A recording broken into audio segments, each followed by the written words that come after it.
C'est une grande joie de vous accueillir, mesdames et messieurs, chers amis, madame l'ambassadrice de Grèce ici aux Pays-Bas, chère Ekatherina SAVTCHENKO, nous sommes très honorés de votre présence parmi nous ce soir. Merci beaucoup, car c'est bien effectivement également la Grèce qui est à l'honneur ce soir. La Grèce qui a inspiré une grande artiste slave qui nous fait l'honneur de sa présence ce soir. Et grâce à vous, cher Stanislas COUZI-BETANCOURT, c'est une grande joie de vous accueillir dans notre établissement, l'Alliance française de la Haye ce soir. Vous allez nous en dire plus. Je vous laisse nous décrire un peu le programme de la soirée pour les personnes qui nous ont fait l'honneur d'arriver aussitôt. Et puis ensuite, nous nous retrouverons ici après une itinérance dans notre bâtiment pour une table ronde pour aller plus loin. Thank you so much for this really kind introduction. I'm very happy that you all came for this event. I like that, you know, we have this circle and it's going to be a very interesting conversation that we're going to have in a little bit. And of course, at the heart of this exhibition is this amazing project. We sent 2 paintings into space, one that Ekatherina painted, which is the painting of Persephone, and the other one of Christ, in order to reenact the ascension of both divine figures, and at the same time to show the similarities and the shared symbolism in both stories. Obviously, it's not identical, but when you look at the core of the message, it's very similar and pretty much the same.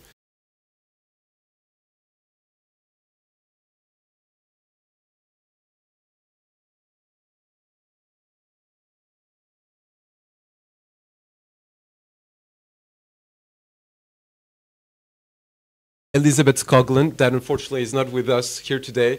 And it's actually, I mean, it's a kind of synchronicity because Ekatherina and Elisabeth have exactly the same initials.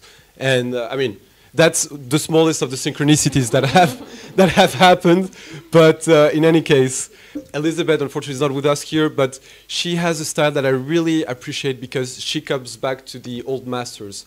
And when we were conceptualizing the paintings of this exhibition together, we really communicated a lot about Velázquez, about Giotto, and I thought that for the painting of Christ, and especially by sending it to the edge of space, I thought it was quite an interesting process to actually have mixing something that is very, you know, classical, but making a fusion with something that is futuristic, such as sending, you know, the painting into space.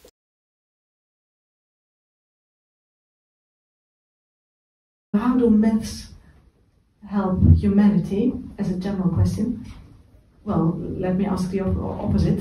How can we live without mythos? In fact, we, to be true, to tell you the truth, Aristotle tells us we humans are rational creatures, and that distinguishes us from the rest of the animal world. So we are animals with reason.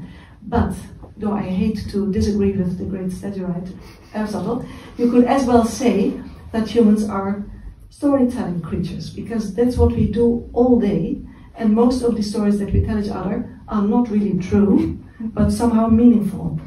Not literally true, but meaningful. Now, if I may give a very sensitive example of this, it's very sensitive, so I'm warning you.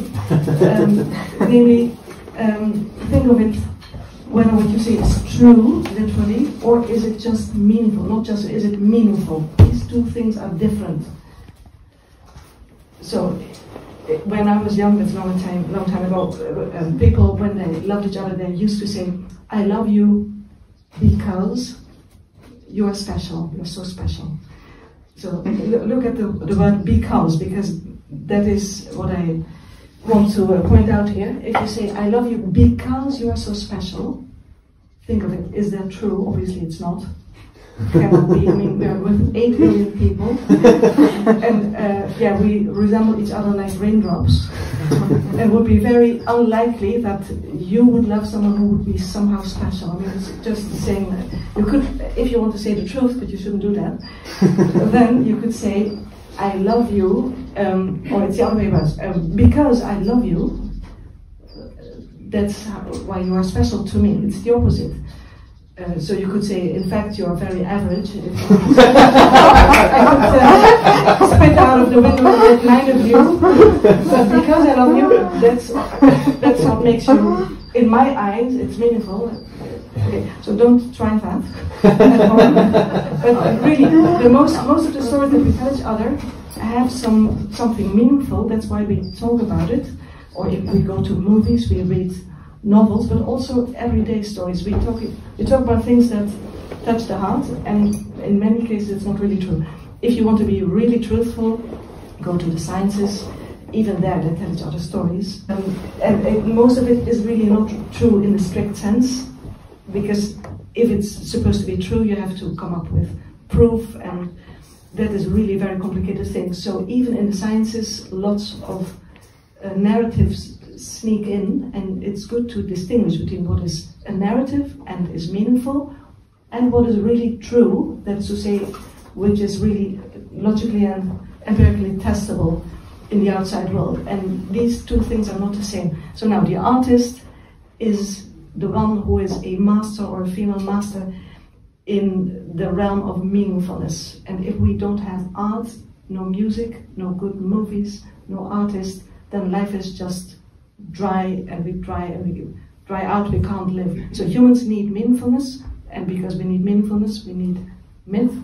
That is a meaningful story, and myths can be told in the form of a story, but also in the form of the visual arts, or anything that somehow makes an impression on us. And if we are really touched, then it might be that we dream about it or whatever. It is really something that we need as much as we need to breathe air or eat. We also need meaningfulness. So that's where the artist comes in. But people like me is just secondary. We just talk about it. That is very secondary. No, I don't think it's secondary at all. I think it puts things into perspective, and I think you very clearly stated the purpose. I think sometimes it's necessary to have both approaches to actually have a thorough understanding of the process.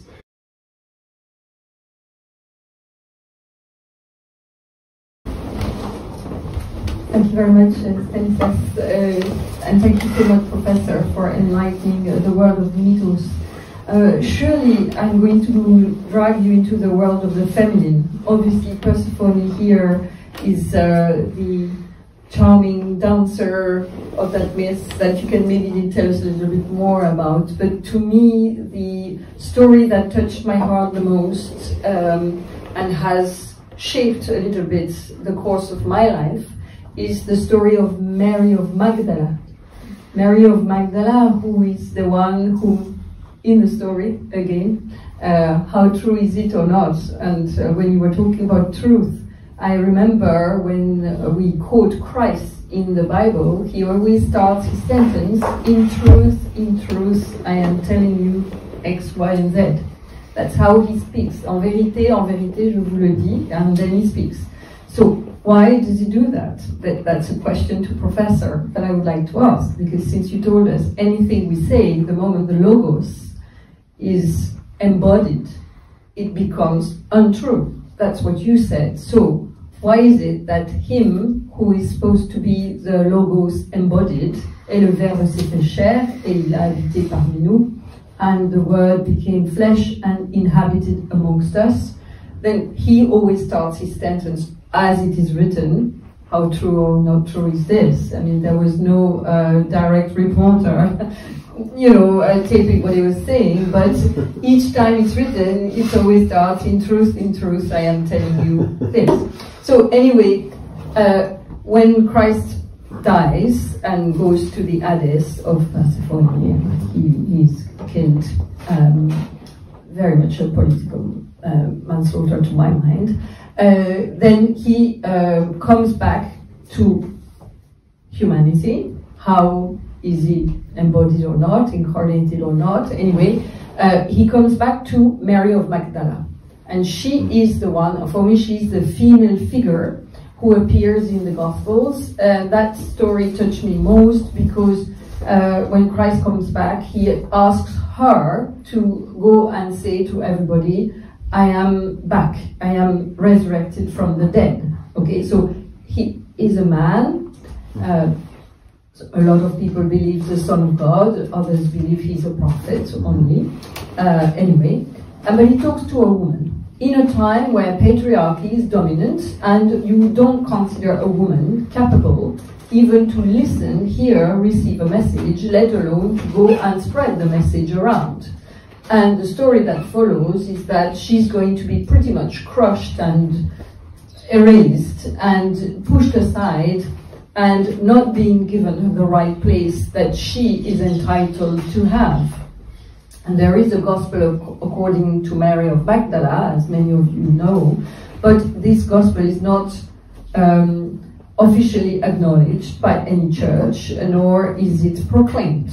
But it exists, and I read it, and a lot of people here probably have read it, so it's very interesting for me, this story of a woman who is empowered by the creator, at least of a spiritual home called Christianity, has been so far, almost so far, completely downtrodden and not embraced by humanity. And I have felt it resonated with me very deeply, because we also name her the Apostle of the Apostles. And despite this, still women are not empowered in the leadership of any religion, including in Christianity. You don't have a woman popess, a bishopess, or you start to have in the Anglican Church and some Protestant church, it's a beginning, but it's yet not a commonplace, you know. And it's absolutely not in Judaism, it's absolutely not in Islam, and it's absolutely not in even Buddhism. I challenged His Holiness Dalai Lama, whom I met on 2 occasions, because of the book I wrote on this very subject about the empowerment of women in the spiritual leadership. So that's why I'm very, very interested that you are comparing now Persephone with Christ, because I like to quote Romain Gary. Romain Gary said, Christ is the first man who spoke with the voice of a woman. So I find that very interesting because I feel the same. I think he came to advocate a message of love that is stronger than death, which is quite flabbergasting for humans, I think. So I think this is an incredible story. And for, I don't know if Mary of Magdala is a myth or if she's real historical character. If you came to my house, you would see dozens of books about Mary of Magdala. There are many, many theologians who have written about her, many women theologians who are trying to lead a kind of revolution, you know, within a lot of spiritual families, from Islam to Judaism to Buddhism to others. A lot of women, but that has been the case throughout the centuries, have advocated for the empowerment of women in spirituality. So that's why I'm so interested in the work of Ekatherina and the reading of Professor, because this is to me, this is the deepest story, and there's a big message for humanity to progress into evolution there. One thing is, just as a parallel, I'm very interested in a comparable story, namely Jason and the Argonaut. He takes something from the other world, namely not only the Golden Fleece but also Medea, but the story has a bad ending for some reasons. But indeed, Jesus Christ and Maria Magdalena could have been an ideal conjunctio oppositorum, could have been, but it has not happened in the past. And now we have Persephone and Christ going into heaven together, so there is a good compensation. But Jesus from Nazareth, the rabbi, that he indeed wanted to go really back to basics. What is important for humans, and I'm sure he was not discriminating against women or against enslaved people, etc., etc. However, as you know how Christianity came into being, and it took them a few hundred years to become the leading religion in the Roman Empire. So in the beginning, only a few people were followers, and I'm sure there were lots of them women, really lots of them. But later, the later church fathers made another selection of the stories, and they chose some stories about Jesus, biographies, they chose to be canonical, the others were suppressed. They said, yeah, he has 12 disciples because of the 12 tribes of Israel, and obviously there were men. But that is because after a few hundred years, the women who had, the Christian women who had children, that's if you want to have a new religion, that's how you should do it. You should influence the women first, and if they have lots of children, and their daughters have lots of children, then this takes an enormous part of the population after a few generations. And people have done the calculation, and indeed, if you start with 1,000 people in the middle of the 1st century, and you do it like this, then it means that in the 4th century you have enough, a critical mass of people to become the leading religion, and this is what happened. And if it becomes a leading religion, then you need leaders. If you need leaders, that will be the people with testosterone, that is the men. And then all the rest is just wiped out, and this is what happened, especially thanks to St. Augustine, but also some other church fathers. So that is what happened, but there is another thing. Your first point was that Jesus of Nazareth, in the 4 biographies that differ slightly, the 4 Gospels, he says all the time, in truth I tell you. I think, this is now going, you're not going to like it perhaps, but I think that if he says, in truth I tell you, I think, sorry to say so, but I think he should have said, the following that I'm saying is meaningful, not true, meaningful.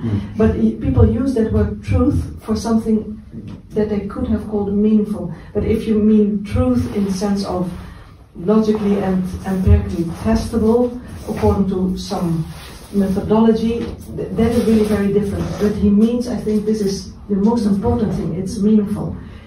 And I think that a misunderstanding in Western society as such, this is really a sweeping statement, like 2,000 years of wrong Western approach is not to make this distinction. So they think what, if it is true, literally, then it is also, well, important and meaningful, as if that is the same. And I think that in mythology, pre-Christian, pre-Western, I'm a classical philologist, so I love mythology. I think that this is much better understood, especially in the Persephone myth, for example. Namely, the big difference, there are similarities, but the big difference between the 2 myths of Persephone and of Jesus Christ, myth in the sense of meaningful story, I'm not saying it didn't take place, but these are 2 narratives. And one narrative tells us about, indeed, a mother who lives with her daughter, or the daughter living with the mother, probably like mothers and daughters, and a daughter as well. That is, how do you say that? Everything is just harmonious and sweet, and the mother knows everything, and she's wise, and life can go on forever. However, that would be quite infertile, and life is not like that. Indeed, at some point, the feminine has to meet the masculine, and if it meets the masculine, it's going to be very primitive masculine. I mean, the masculine in the woman is very primitive because it's projection. So here it is Hades drawing her into the underworld and keeping her there by making her eating pomegranate seeds. And there she is. And the mother is now weeping and nothing is going on. And then they find a compromise. So half of the year, indeed, Persephone is with the mother, and life is good, and half of the year she's in the underworld. But that is the conjunctio oppositum. And now the point is, I think, the pre-Christian point is that is what makes life fertile and interesting. It's half underground, half above. And it has to be repeated. There's not really a point, final redemption, but this is going on. This is a process. This is how things go. And I like that idea, also perhaps because I'm living in Maastricht, and that's also originally quite rural, agricultural. This is an agricultural myth. So we have this carnival myth, and if you live in Maastricht, officially the patriarchal churches, lots of them in Maastricht, officially the patriarchal church is a masculine church, but in practice, not officially, who are these churches for? I checked it. It's like 1,450 churches and little chapels. And who are they for? All of them, really virtually all of them, are for the Holy Virgin Mother Mary. And there is the occasional church for Saint John the Baptist or local saint or whatever, but the rest is all for the Holy Virgin. So in practice, in this rural area, for hundreds of years, nothing happened much. And people were just going to church, and in fact they worshipped the Holy Virgin Mother Mary. They could have worshipped perhaps Maria Magdalena, and so that is what people do, and it's not the same as what people say. Thank you so much for wonderful points, and because we are all women, of course, for us, most important story is kind of feminine story. And we're looking for goddesses, of course, because we have like some identity with these goddesses. So it was for me, of course, with Persephone, but also I'm looking at many religions in different cultures. And I see Freya, for example, he did the same experience. She was stuck in an underground by very brutal masculine power. And she was also goddess of love and beauty, and this has happened actually very much in a lot of mythology, and in the Middle East, and old feminine goddesses like Medusa, for example. She turned to be like a really monster, but she was not before. She was actually a very beautiful girl, but because of interconnection of the man, somehow she became a monster. So this is kind of interesting transformation, and this story is speaking very much to me. And yeah, and feminine aspect, of course, of it. Yeah. I think what we're talking about in terms of spiritual leadership, one of the reasons why I think the myth of Persephone is very interesting, going back again to the Eleusinian mysteries, is because, as I was telling you at the beginning of this talk, the Eleusinian mysteries, they were one of the most important tradition, ritualistic tradition in the West, and it was, the leadership was held by women. They were priestesses. And they were, and when you see the initiations, and when you see the ancient art displaying the initiations at Eleusis, you see Persephone and Demeter, and they're very tall, they're like giants, and you see this very small man, and they were giving the wisdom, they were giving the essence of the mystery of life, in a way. I mean, again, this is what the mysteries of Eleusis were about, and this is also what religion is about, is understanding the mystery of life and death. And it's very interesting how there was this power shift that happened, going from the mysteries of Eleusis, who really, when you look at the text, for example, Cicero, great statesman, very powerful Roman senator, I think he was. He said, the most important thing of the human race is the mysteries of Eleusis. If the mysteries of Eleusis were to be erased, humanity will be lost. And I think it's very interesting how, again, this very powerful man understood that the wisdom and the revelations of life and death came through the initiations held by priestesses. And it's very interesting how, again, you had this shift from the rituals at Eleusis to Christianity, and also with St. Augustine, when there was this idea that it was the men that needed to have the leadership in religion, and they had to be the masters and the owners of spiritual guidance. There is this thing that basically happened, which is the formerly priestesses, wise priestesses embodied by Persephone and Demeter that Ekatherina draws beautifully. They basically became the archetype of the witch in a way, so that the spiritual women basically became witch and ill-intentioned, and so that's where basically this was this shift of coming from this wise person that would tell you the mysteries of life and death, and then became this ill-intentioned person that actually is portrayed in a lot of stories, like the Baba Yaga, for instance, you know, and even though, I mean, obviously there's very interesting aspects in the transformation and the shadow and luminous aspects of the Baba Yaga, that of course, Ekatherina, you know much about. Of God, of death, and nature. Yes, and racism, yes. And also circle, the same representation, yes. Exactly.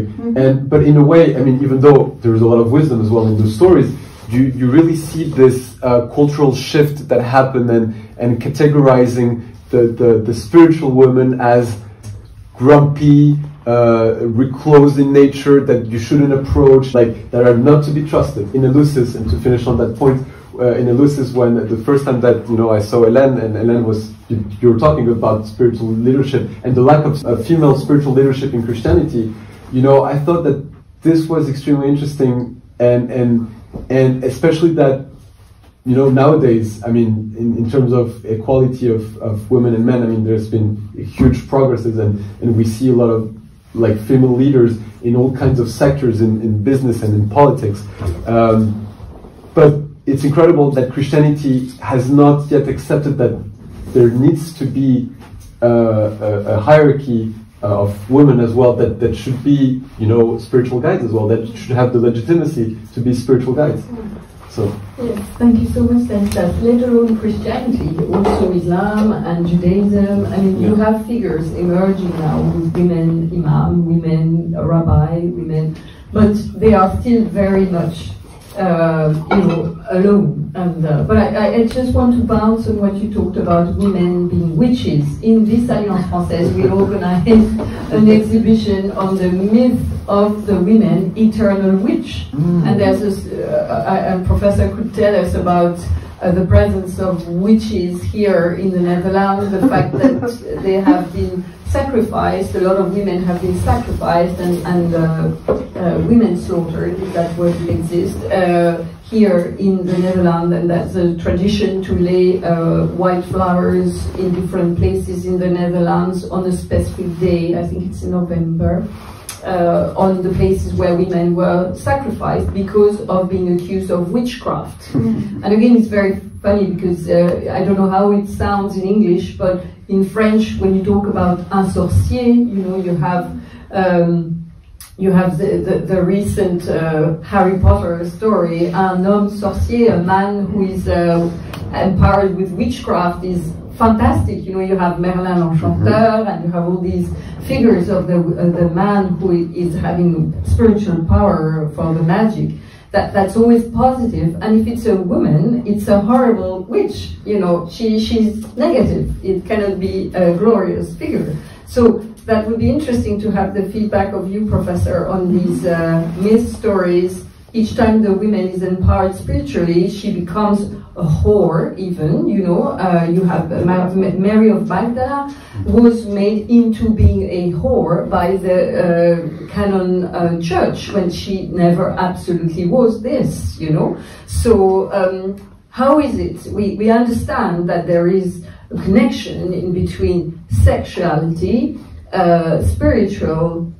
sexuality and the spiritual power are mixed together, are connected together, and obviously when there is a patriarchal projection on this, suddenly there is, the virgin or the whore, and in between, where is the glorious sexual woman, completely wonderful, non-existent, cannot exist even, it's like a scary thing, So what about modernity? Can it take us somewhere else there? Okay, difficult questions. Have to work hard.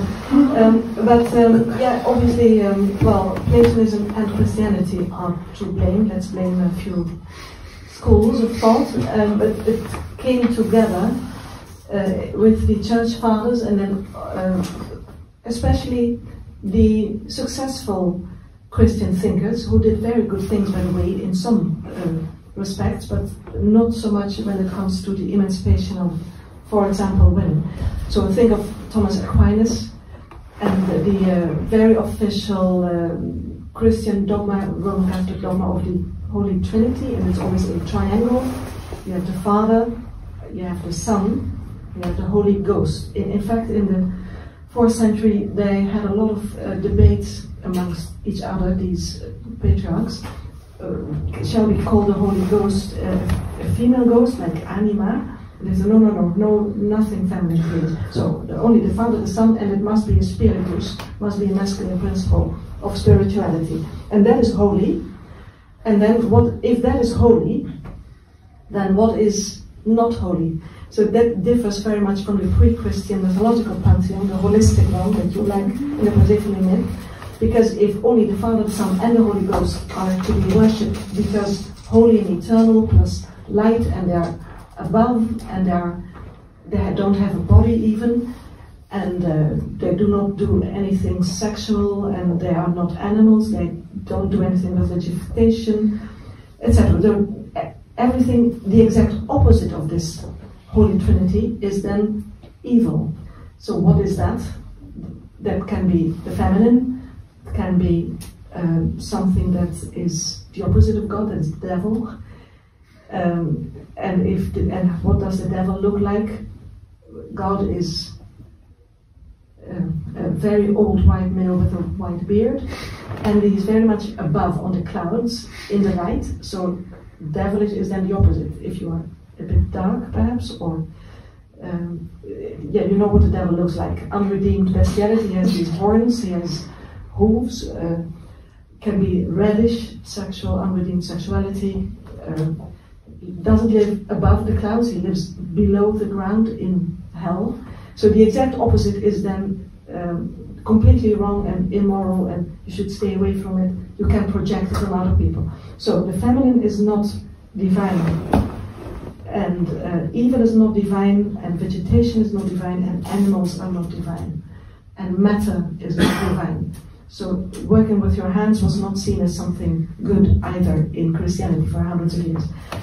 Now, the feminine is a little bit in between here, because there is a halfway divine figure, the Mother Virgin, but that is, first of all, not very divine, and secondly, it's not complete, because she is a mother and a virgin, two nice roles, but obviously, yeah, not an old woman, and she's not a sexual creature. So this is then projected on the unholy women. So then you have this fantasy. Now the exact opposite of the Trinity is then the fantasy of the devil having sexual intercourse with witches somewhere in dark places and with goats or something. The people are completely crazy. This is and they liked it, and obviously they painted it sometimes, and it's oh, this is scandalous, and they painted a lot about it.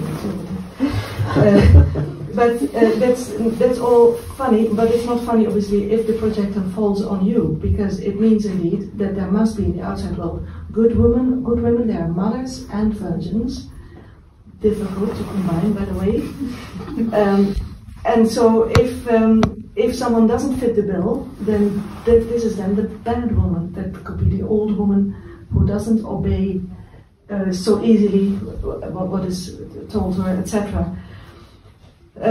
So this is a long history of emancipation of anything that was unjustifiedly excluded from the system, and we still suffer from it, not just women, but especially animals, I would say. They are not seen as divine in Christianity, nor in Western society, post-Christian society.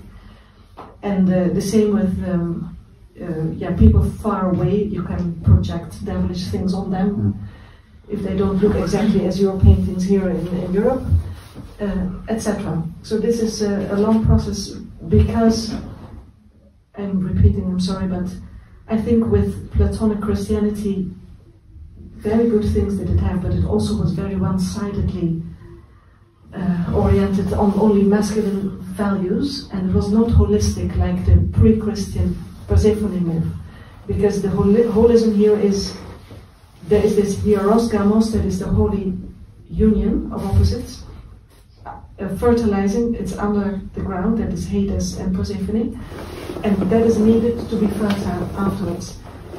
And sometimes life is shining on you, and sometimes it's not so good, but both belong to life, and this has to be repeated. It's not a final redemption. So the ideal of completeness is different from the ideal of only light and only spirituality. That's what I think.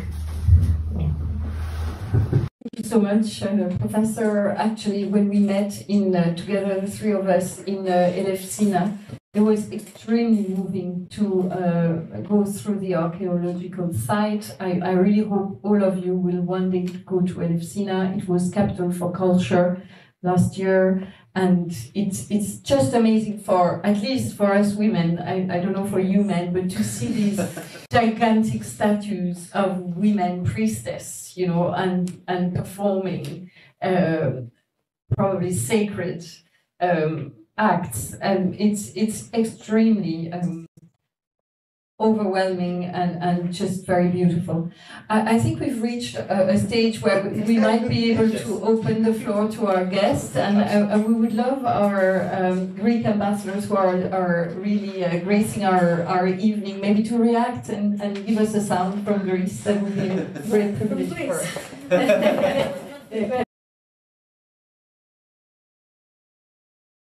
So, first of all, thank you so much for the invitation and for this so interesting discussion, because it started, you know, with the painting, the space, and then we went to spirituality, feminine leadership. So it was so much information, so interesting, and Professor, really, I was, it was so how can I say, not only interesting, you know, a little bit triggering, yeah, yes, touching, yes. and you said about myths. So I said to my colleague, you said about what is true, what is meaningful. Yes, meaningful. So in Greek we have how do we say, the verb expression that we use, live your myth. That means, you know, we always say this because it's not true, but it's meaningful. So I said to my colleague, live your myth, this is what the professor now is saying, and we are using it a lot in our language. So, well, just thank you again for, it was so nice. Thank you, Hélène, for inviting me. Thank you so much, Ekatherina. Yes, and it was really a pleasure to be here and also see the paintings and the artworks of Ekatherina. We have the same name. It's a Greek name, but Ekatherina. Yeah, Ekatherina, it's a Christian name, but we're not. Yeah, so thank you so much. Thank you so much, dear Ekatherina, dear ambassador. I mean, would anyone around our panel this evening would like to take the floor? I know Marina, who is very, very good into cinema, maybe, and you come from Italy, another Mediterranean country. So what would be your reaction, Mariana?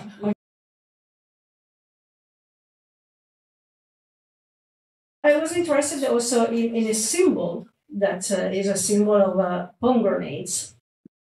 And if we can have your opinion, your expertise on that, because it's a symbol of fertility and it's a symbol of women, and a lot of group of women that is inspired by feminism use the pomegranate. So if we can learn something from you about the pomegranate. I would love to speak about the pomegranate. Not only because I love the fruit, but because there is, I mean, of course, it's at the heart of the myth of Persephone. But it's so interesting how in so many divine beliefs, pomegranate always arrives at some point. And of course, sometimes it's inherited from for instance, I was in Florence in November in the Uffizi, and I was following this guide. I mean, there was this couple that hired a guide, and I tagged along, and sometimes they looked at me a bit weird, but I try not to be too invasive. Anyway, and the guide was always showing all the pomegranate symbolism that was in all the Renaissance paintings, so deeply embedded in Christianity, and whether it was in Pedro la Francesca or in Botticelli, and also there is this painting of Botticelli, which is the La Vierge de la Grenade, the Virgin of the pomegranate, and it's the Virgin Mary holding baby Jesus, and baby Jesus is holding the pomegranate, and of course, I mean, what a better symbol of fertility than that. But again, I think I mean, you see it obviously in Greek mythology, the pomegranate, but then again, it always shifts. It remains a divine fruit. But sometimes its symbolism shifts. Ekatherina, what for you, I mean, when you're in the creative process of pomegranates, how does it come to you? So I think it's like a vision of unity. So because all these small seeds are connected together, it's this kind of symbol of holistic world, whereas matriarchate thinking was so familiar with nature and animals and plants and people, men and women, everybody was together. And I think this is kind of holistic image of a feminine world. I'm a lot in Spain, and in Spain, close to Elche, Dama de Elche was discovered, and she was one of the priestess of love and death. And her holy fruit was pomegranate, and nobody allowed to eat it because it's growing in, and it will be ripe in November. And November is time of the scorpion, was kind of time of Persephone going down. It is like very, very connected to death. It's a fruit only deserved for the goddess who is living in underground. It's very, very interesting, yes. You know, when you cut a pomegranate in half, there is a cross, right? And there is the four, I mean, the cross is a symbol of the union of opposites, and it's a horizontal and vertical line coming together, forming a center, forming a, you know, I mean, it's kind of like a yin and a yang Western symbol in a way. And perhaps, I mean, again, I've never thought about this, the thought just popped in my head, but it's true when we see pomegranates, we always see them cut in half with the seeds, and we always see this like quaternity. And of course, the quaternity, especially if we get into Jungian symbolism, we can go very far, but it does speak about completeness, and it does speak, I mean, not only, I mean, the four seasons, the four elements, there are so many aspects of existence that their completeness is embodied by the number 4. And so perhaps there's something. Yeah, I didn't do any real pomegranate research, I must admit, but I mean, it's very clear in any case, just at first sight from a Jungian point of view, that would be a symbol of the self very easily, indeed for the reasons that you mentioned, but there are more symbols of the self. So the next question would be, but I'm not prepared to answer that, is why this symbol of the self and not another one? But it looks, for example, very much indeed like the fruits that the Great Mother, Kybele, or the Great Mother, Magna Mater, that is the feminine figure par excellence in antiquity. She would have the cornucopia, she's a fertility goddess, she gives life and death, obviously, also destruction. And she has all these fruits, including pomegranates. But indeed, it's ordered from the inside. It has this division into 4 or a cross, and it's sweet, and it's this nice color, and it's a love fruit. So it must be very feminine, and the parallel with Jesus Christ is that Jesus is sometimes or quite often depicted not with a pomegranate but with a world sphere in his hand. So that is also a symbol of the self, but then perhaps the masculine version. But I would say that the pomegranate is a symbol of the self and very much connected to the Great Mother. And fun detail I can tell you, that is a old, like 12th century statue of wood, made of wood, of the Holy Virgin Mother from the Rhineland. And she had this kind of fruit in her hand, perhaps not exactly pomegranate, but something edible, like an apple or something. And then the Spaniards came in Holland, and they saw that thing, and they thought it was blasphemous, so they took a saw and they took it off, and instead of it, because it's a fruit and it has seeds, indeed it's fertility, so that's not good. So they took it away, and they put a lily instead, so that it is chastity instead. So no magna mater, but must be just innocent flower, unsexual flower. Yeah, I think pomegranate is too sensual for them in any case. Yeah. Or so, thank you so much, Marietje. Well, that I think we had a very interesting perspective on pomegranates.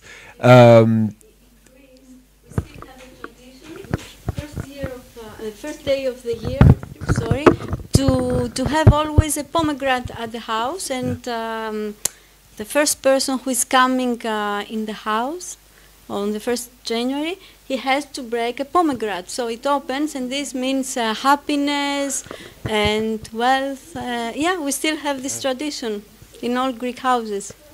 We kept here. Incredible. But I'm thinking now that also in Iran they have exactly, Persia, the pomegranate. Yeah. So you see that it's another culture, another civilization, huh?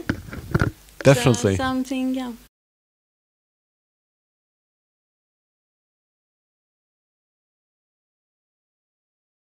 Yeah, so I have a question. It's a good segue, by the way, for my question, because the professor, you talked about myth and culture; they are linked together. But if we learn about the world history and the different civilization, we can find the same type of myth across multiple civilizations also. So how do you, in this case, how do you link the two together? I mean, myth and culture, considering myths usually are inherited from other civilization, arranged to something local eventually, or linked with something local. So that is my question. Yeah, that's a matter of gradation. Do you say that? Gradation. And namely, indeed, on a certain level, we are all humans and we understand each other. And for other things, you need to make more of an effort before you understand. So that's all there is to it. It's like reading a novel. For example, I read a novel from Japan. And I was told this is a relatively international style novel, so I could understand more or less, but I'm sure I understood less than a Japanese person reading the same novel. But it was interesting. And if I would live in Japan for 10 years, I would understand more of it. So it's just a matter of gradual differences. So on a certain level, we understand each other. And for other things, it helps if you know the history of a symbol in the cultural context. And had I known, I would have done a bit more homework here about pomegranate, because you can do comparative methodological studies, and indeed, for example, compare paintings about pomegranates, and do all kinds of homework, reading what the artist says about it, or in what context does the pomegranate pop up, and how does it pop up in myths. It's a very interesting aspect that it is apparently still, I think, a fruit of the magna mater, if this is what brings prosperity, etc. And you have to do that on the 1st of January. So that's really living myth. But in cold Holland, where I'm living, you don't do that. So it's good that I know this now. So that is what I mean, the cultural knowledge that it's not absolutely necessary, but it helps That's the idea. To touch a little bit on the space part, one of the reasons that I sent those two paintings into space and created this whole process and project with Ekatherina and Elisabeth was not only because I wanted to, convey the psychological meaning behind the stories of Christ and Persephone in a new light, in a contemporary light, but also because I wanted to spark a reflection on the view that we have of space and the fact that we have a very scientific view of space. When I mean, generally in Western society, we regard it. I mean, when we think about space, we think about just trying to understand the physics, the mechanisms behind it, trying to see if we can set foot on other planets in case that there's an apocalypse and that we have to flee somewhere. And I think it's very important because we have a very different view of how space is regarded, the cosmos is regarded, and how the cosmos was regarded in ancient times. And I think it's really important to come back as well to myths that talk about the creation of the cosmos, that talk about, or not perhaps directly of the cosmos, but around deeper motivations that can explain why we're embarking on such a journey. I mean, of course, we're increasingly having the means to embark on these amazing journeys. But what is the meaning of this, and what are the motivations? And I think that there are various myths that can help us understand these motivations. I think one of them is the hero's journey, and venturing into the unknown. I mean, imagine the person who is already born that is going to be on a spaceship going to Mars, and who is going to be at some point with a team, and they're going to be the humans that have been the furthest away from Earth. Trying to put yourself in that position, being in that state of awe and the mysteriousness of reaching and going to Mars.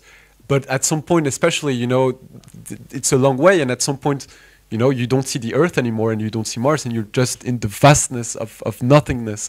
Obviously, there are stars, and there are things that you can see, but essentially, I think it's really interesting when we look at the hero's journey and also Persephone and going into the unknown and going to the underworld and because in a way, the cosmos and reaching that state of nothingness and darkness is comparable to going to the deeper parts of existence and the deeper parts of what surrounds us.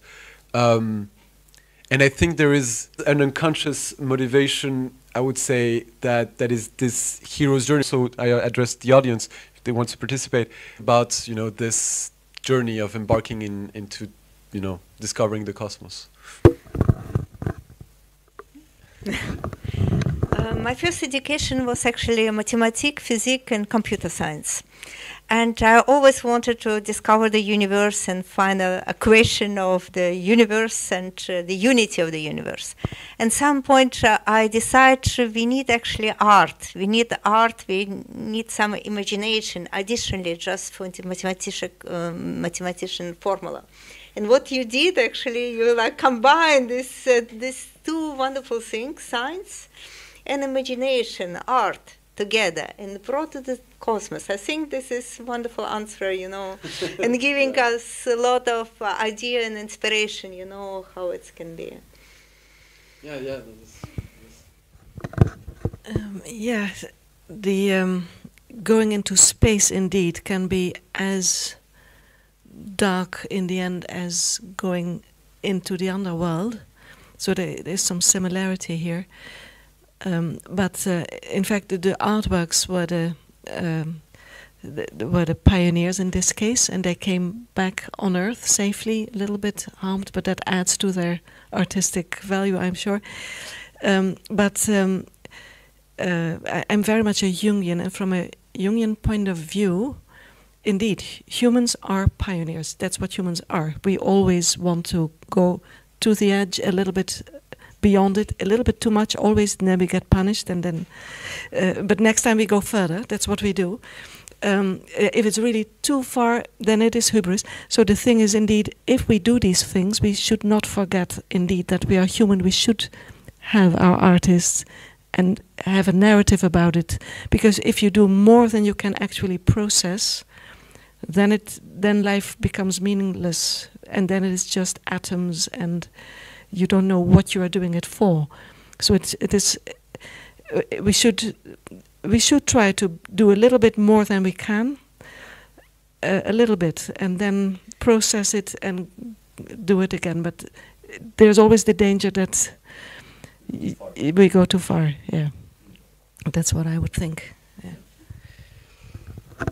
Thank you, Professor. So reacting on the cosmos and art, obviously, when you project these two words, for me, there triggers horoscope. So I would love to know how the Greek have the Greek created the horoscope. I mean, you know, this, it's more than myth. It is this whole story of all the stars influencing the life on Earth with the whole planetarium cosmology there. So I don't know much about it, but I'd love to know more. So that's the first thing.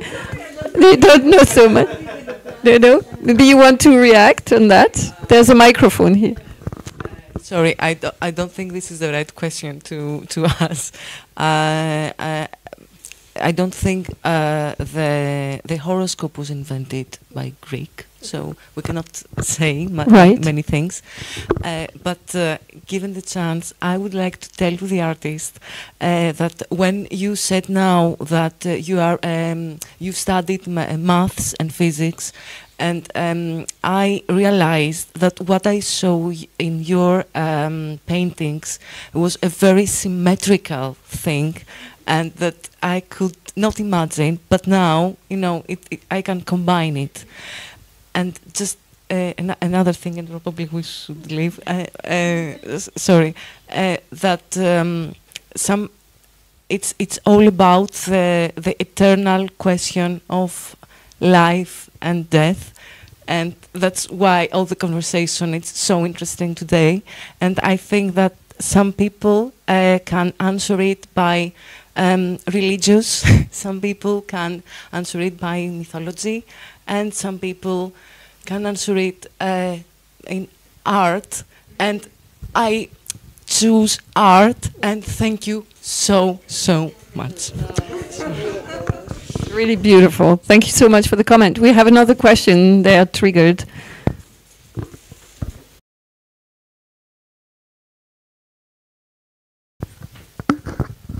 Thank you so much for this interesting discussion. My kind of tangent to all of this is kind of how does artificial intelligence play a role into like mythos or psychology or the themes we talked about today, because you have humans creating this thing which acts like a human that some envision might replace humans. So kind of how does this play into this whole broader conversation? Thank you. Fascinating, Professor. AI, art. Okay, what shall we say now? No, the thing is, thinking of Greece and the great Greek thinkers such as Thales of Miletus or Anaximander, people very much influenced by the Babylonians. Indeed, the horoscope and the zodiac comes from them. But they studied mathematics and astronomy and all these things, but it was to them very holistic. They didn't use the word holistic because it didn't exist, but to them it was just in a meaningful framework, and they called it divine, etc. And so they were very clever and very mathematical and very astronomical, but it was embedded in meaningfulness. And my fear is with the chat bot that my students use all the time, that it is not meaningful at all, because it's just random. And like some misunderstood forms of postmodernism sometimes is also randomness as an ideal. And yeah, as a Jungian, that's not something I would like, I mean, obviously it is there, and if it's there, it will never go away, not by itself. We can't do anything about it anymore, so you have to deal with it. But I would, or it worries me a little bit, or it will be an effort for humanity not to lose our sense of meaningfulness if things go that easily, as if it is human, as if it has soul, but it hasn't. So I think it's in fact very different from an artist who makes something with his or her lifeblood.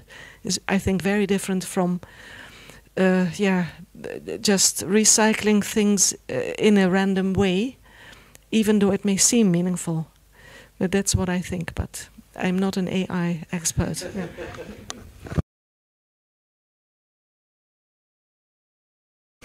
I just wanted to bounce a little bit about the cosmos and meaningfulness and art. Obviously, you mentioned The Little Prince, you know, the old-time story. Has it become a myth? I don't know, but it's true that the Little Prince visits many planets. There's Antoine de Saint-Exupéry takes us in his very much as an aviator, an explorator, you know, or an explorer of another dimension, able to see the planet Earth from above, you know, having this vision of humanity as being a whole family together with no separation. That's very interesting to have the perspective of Antoine de Saint-Exupéry on the cosmos, teaching us a lesson of humanity. Because of taking this kind of eagle-eye perspective, you know, that you can, and that's what you've tried to do. You've taken this art up above the planet Earth and trying to get a lesson from it, you know, that there is this desire to elevate oneself, to become more wise and not to burn oneself like Icarus or Icar. So I think it's very, very interesting, all the lessons of wisdom we get from that conte, or that has it become a myth? You know, The Little Prince is the most translated book in the whole world after the religious books, obviously, and it's still the most incredible kind of, you know, narration for humanity, The Little Prince or The Little Princess, whatever.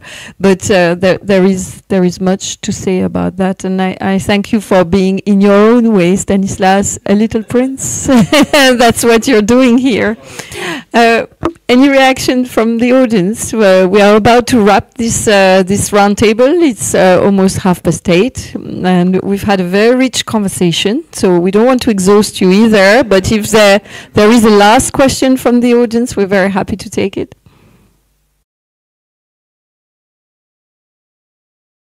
When you were talking about zodiac signs or horoscope,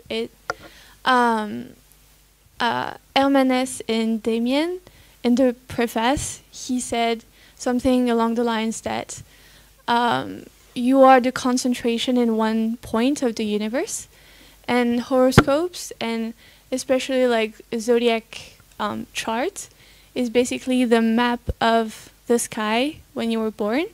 So I think it's somehow very relevant and spiritual, and like it can be, I think, very insightful in like who you are and the being, etc. I just wanted to add that about the zodiac. Yes, thank you so much. I don't know, Professor, if there is final remark. I fully agree. I think the zodiac really encompasses all our instincts, and except perhaps for the Libra, but I mean these are old symbols, and they are still valid. So it's also providing a framework of meaningfulness. Yeah. So it's time probably for a conclusion, Stanislas. It's time for us to thank you so much, to have brought so much meaningfulness to this noble establishment tonight. We would like to thank also our team, namely Caliste Adou, who bears a beautiful Greek name herself. We thank all our team, Laurent Boudiot here, who has been screening and taping everything. Want to thank Nina Vunk, also part of our team, and Raphaël Vela, also. Laura Durand is part of our team as well, but I really want to thank absolutely everyone, thanking our beautiful artist, Ekatherina. Thank you so much. It's such an honor and a privilege that your work is gracing our walls. They are on 2 floors, so please wander through the house before you go, because I love the gem paintings that are on the 2nd floor. Very beautiful feminine figures wrapped in gold and different colors. So please venture through the house before you go. We're happy to offer you a little drink also before you go. We want to thank Professor. It's been a huge honor to have your wisdom and your light being cast on such an incredible adventure between cosmos art, between Stanislas and different artists. Our souls also go to Elisabeth, who is the French painter, who is also having her art being here. All the Christian paintings are from her. So please enjoy during this April month, the month of renewal, of spring, these very, springy, let's say, art on our walls. Thank you so much, Stanislas. And I so look forward to meeting you again in Elefsina. Absolutely. Yeah. Absolutely. Of course. Thank you. Thank you.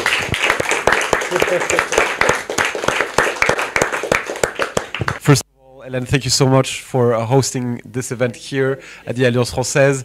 I'm very grateful for Ekatherina and Marietje of your presence as well in this panel, and Hélène obviously as well. I think we really had such a meaningful conversation, and I think we should have more of them.